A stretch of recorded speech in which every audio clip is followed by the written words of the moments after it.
Good morning, everybody, and welcome to the webinar. So as Robert said, in this session, we're going to dive into how the Cloud 3D Experience platform connected to SOLIDWORKS can help you say goodbye to spreadsheets and manual data entry by providing a single solution for generating and managing both your engineering and manufacturing bills and materials.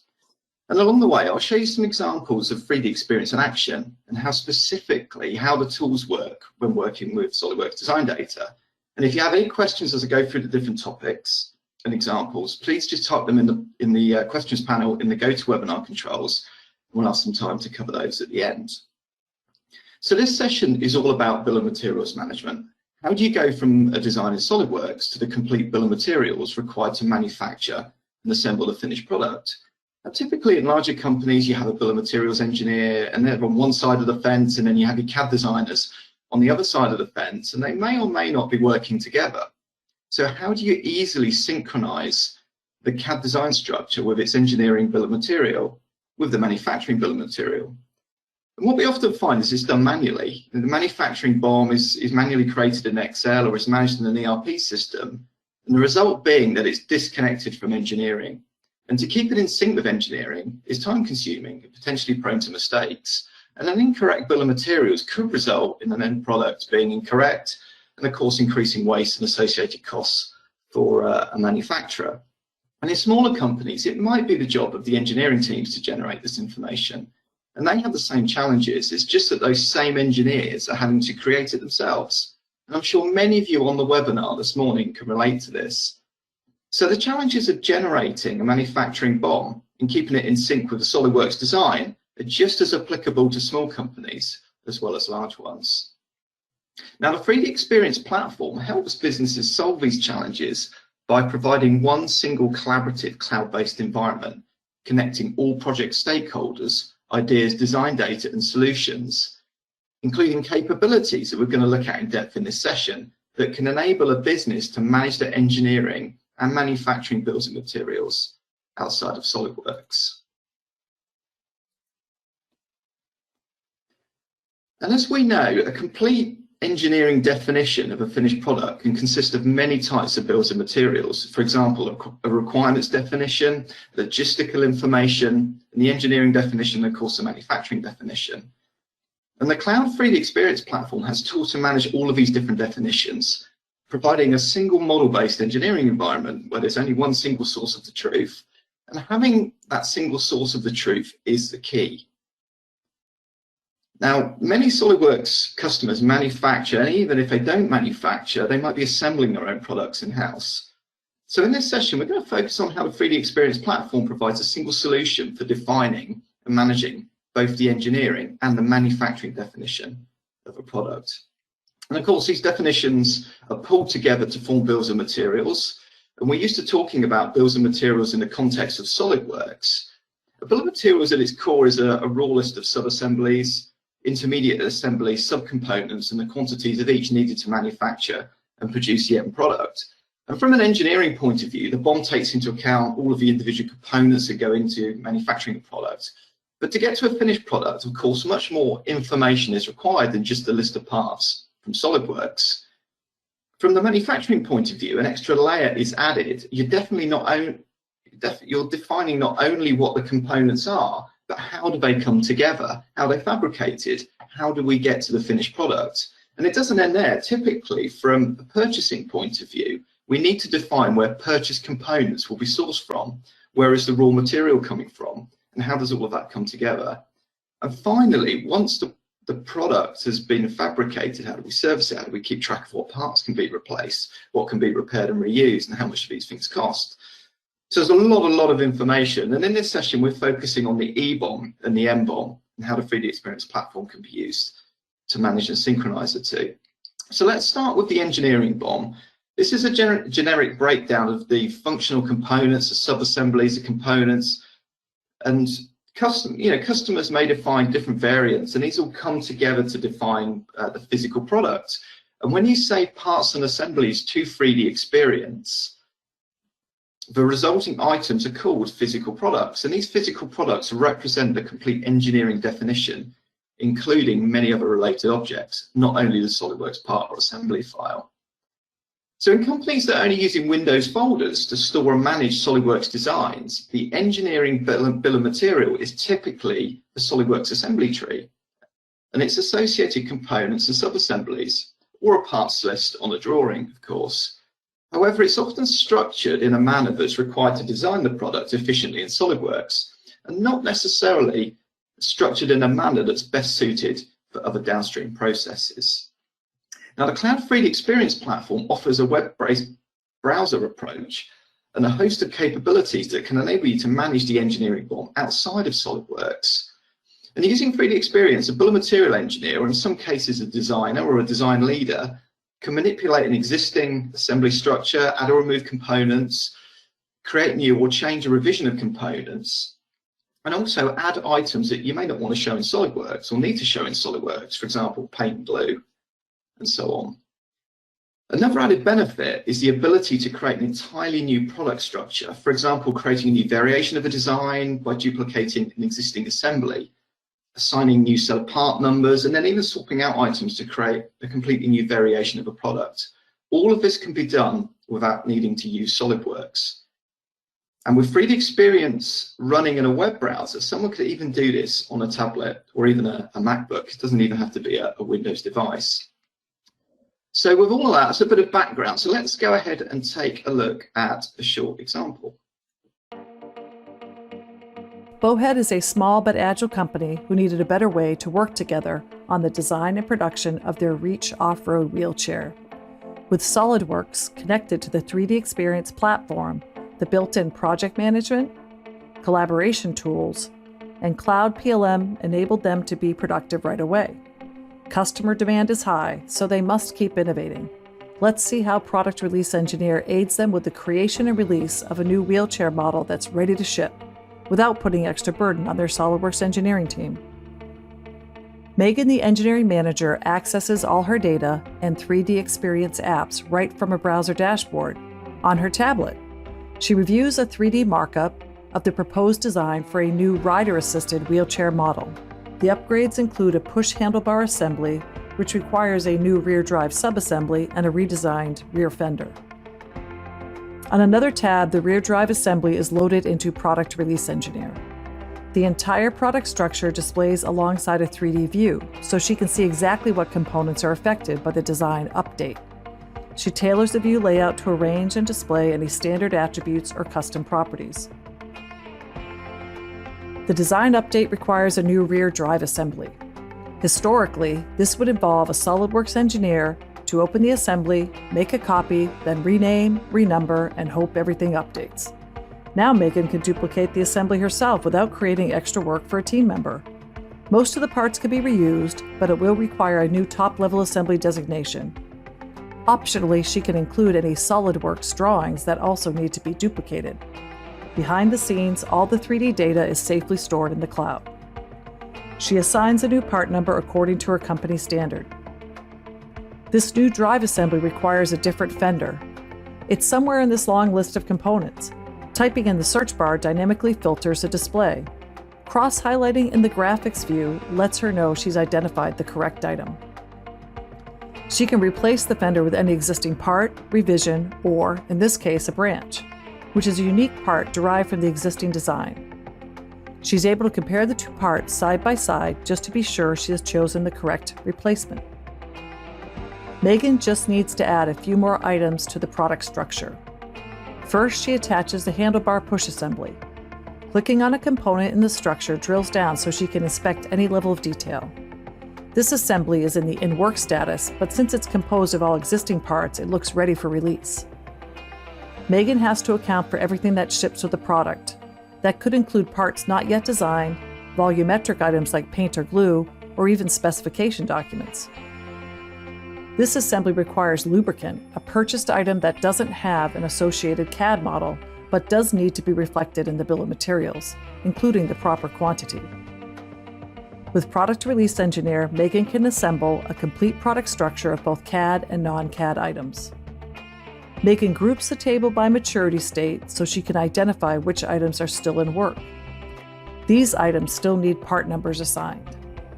Now they can be set to released, as well as the top-level assembly.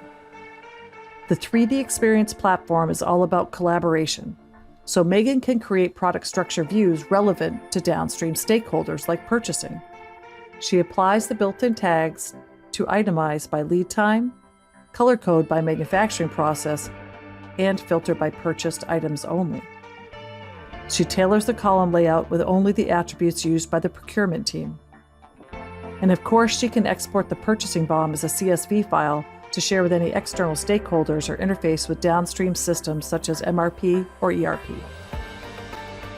Fast forwarding a bit, Megan sees the new Bowhead Reach Assisted model is up to date, released, and ready to deliver.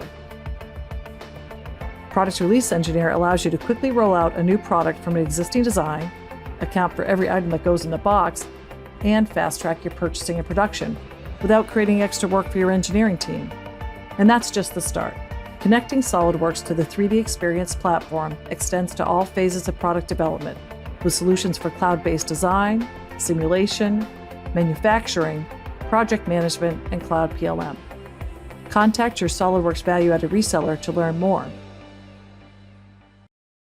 Okay, so that's a little example of using the 3D Experience Product Release Engineer role, and that really provides some powerful capabilities for managing the complete engineering definition of a product outside of SOLIDWORKS, as you've seen there. So that's the engineering bill of material, but what about manufacturing? Well, the manufacturing bill of material, as we touched on earlier, of course, is a means of defining the steps required to assemble a product. What processes are required to go from raw and purchase components with their costs and pull them together to create that final finished product. So it's a very different set of information compared to what we've just seen with that engineering bill of materials example. From a manufacturing point of view, for the same final product, the bill of material is not necessarily the same structure or contain the same types of items in the same order. And using the 3D Experience platform, the manufacturing items engineer role enables customers to take the engineering BOM that you've just seen and then convert that into a manufacturing BOM whilst maintaining the associativity between the two. And that's really the key here. So any changes to the engineering BOM can be easily propagated through to the manufacturing BOM, keeping the two in sync at all times. So next, let's take a look at an example of how 3D Experience can be used to create a manufacturing BOM. We'll start with the SOLIDWORKS assembly and then use the manufacturing's item engineer tools in 3D Experience to create an associated manufacturing bill of material. And then you'll see how we can use some of the other capabilities within 3D Experience, like using a formal change item, so we'll raise a change request and use that then to manage the change to the manufacturing bill of materials, all in a controlled manner. Okay, so let's start with SOLIDWORKS then. So we've got my SOLIDWORKS assembly here, open in SOLIDWORKS, and we're connected to 3D Experience on the cloud. So over on the right-hand side in my task pane, you can see I've got the same structure of the assembly that I would have over on the left-hand side in the feature manager. So this gives me a view of the status of all of the items as a designer, so I can see what revision they're at, what maturity state they're at, and also different property information that I might have on the parts as well, like supplier, material, and any others that I've decided to set up. So we want to go ahead and create a manufacturing bill of materials here for the sub-assembly that's selected. So we're going to move over to 3D Experience, and using the manufacturing items engineer tools, what I'm going to do is search for that, first of all, that engineering item from that assembly, and I can add that then to manufacturing items engineer. So over on the left-hand side, you can see highlighted, I've now got my engineering bill of materials. So we're going to have engineering items on the left, and then we're going to build up our manufacturing bill of materials in that right-hand side blank pane. So what I can start to do then is first of all, to choose to create a new manufacturing bill of materials. So that's our first step.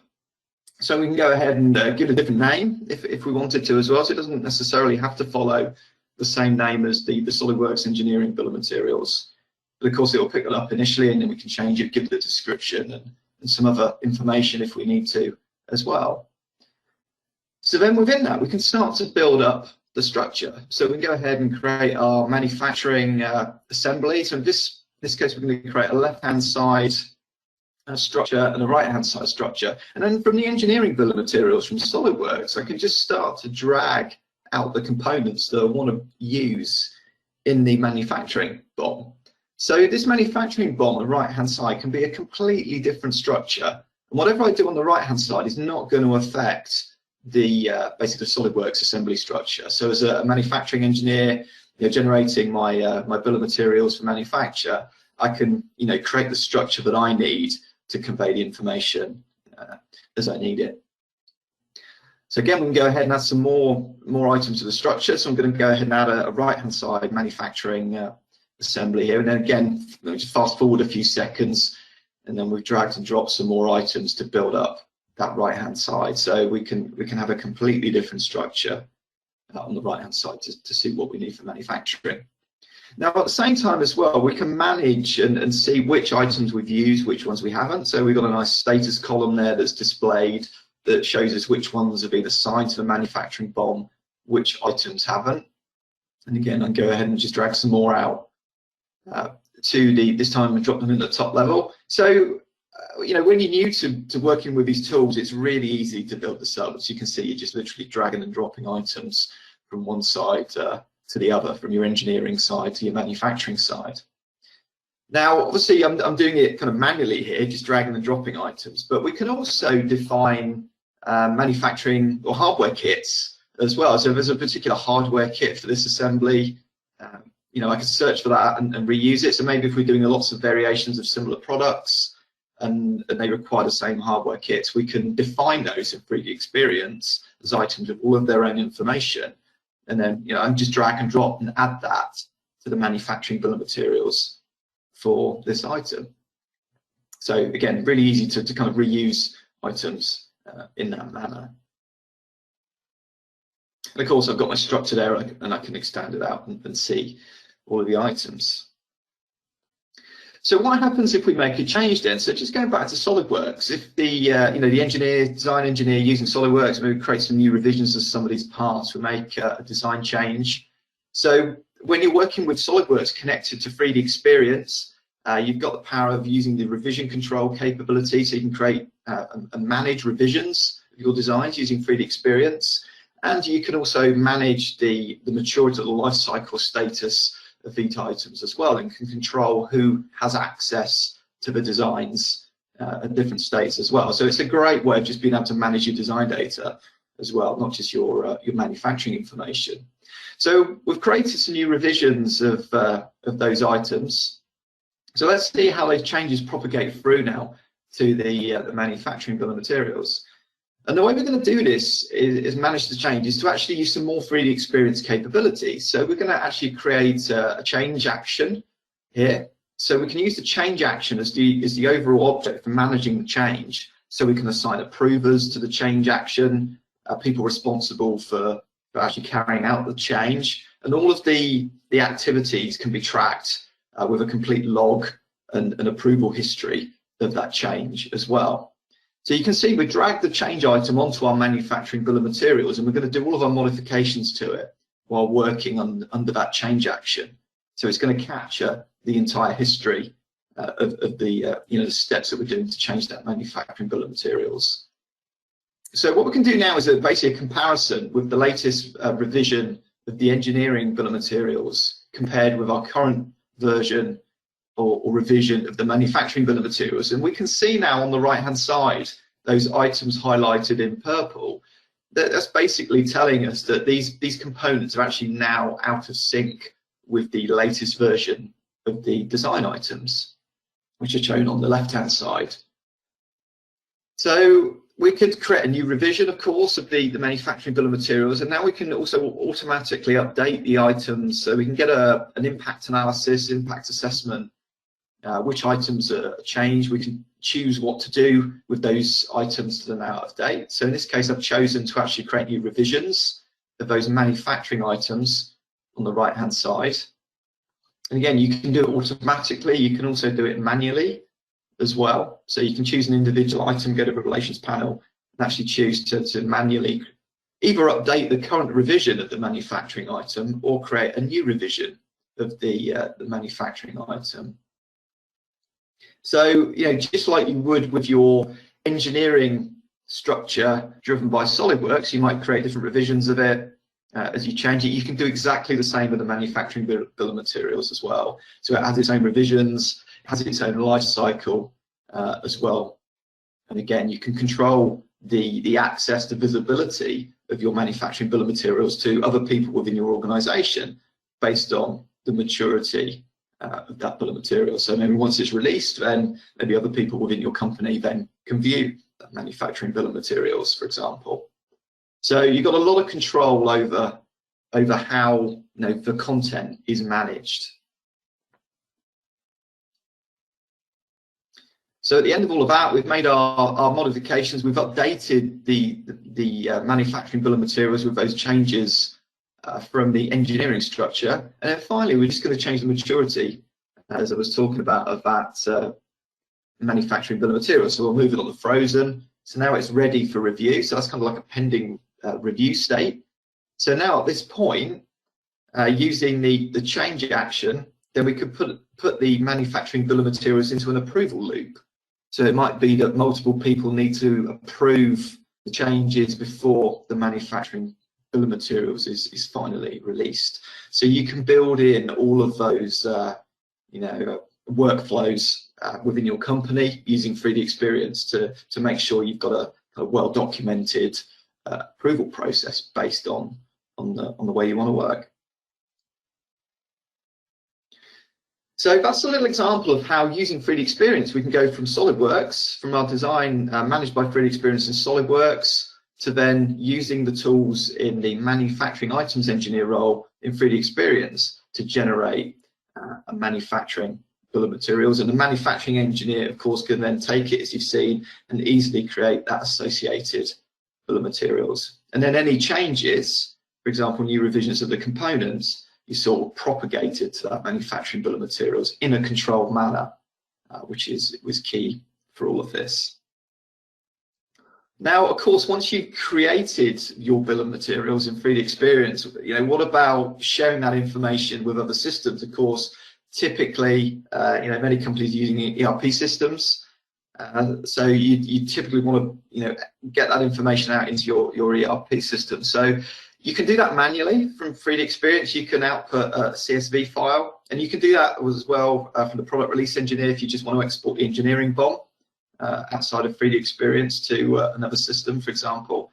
And we can also automate that process, especially for larger organizations. You typically don't want to keep manually outputting information. So with 3D Experience, we can connect to ERP systems, and then on an event in 3D Experience, for example, it could be on the release of that manufacturing bill of materials or the release of the engineering bill of materials, then that information gets automatically exported to your ERP system. And again, vice versa, we can pull information in from ERP as well, and then have property information available to engineers using SolidWorks and manufacturing engineers, of course. So in summary, managing both the engineering and the manufacturing bill of material is a big challenge for many companies, as we've discussed at the beginning. Having that manufacturing BOM disconnected from engineering, keeping the two in sync can be time consuming and potentially prone to mistakes. And an incorrect bill of materials could of course result in the end product being incorrect, increasing waste and associated costs for manufacturers. So as you've seen with the 3D Experience platform, using product release engineer and manufacturing items engineer, it brings all of those together, providing a single model-based engineering environment where there's only one single source of the truth, and that's the key really, and critically, of course, keeping them both up to date and in sync at all times. So that brings us to the end of the main part of the content. So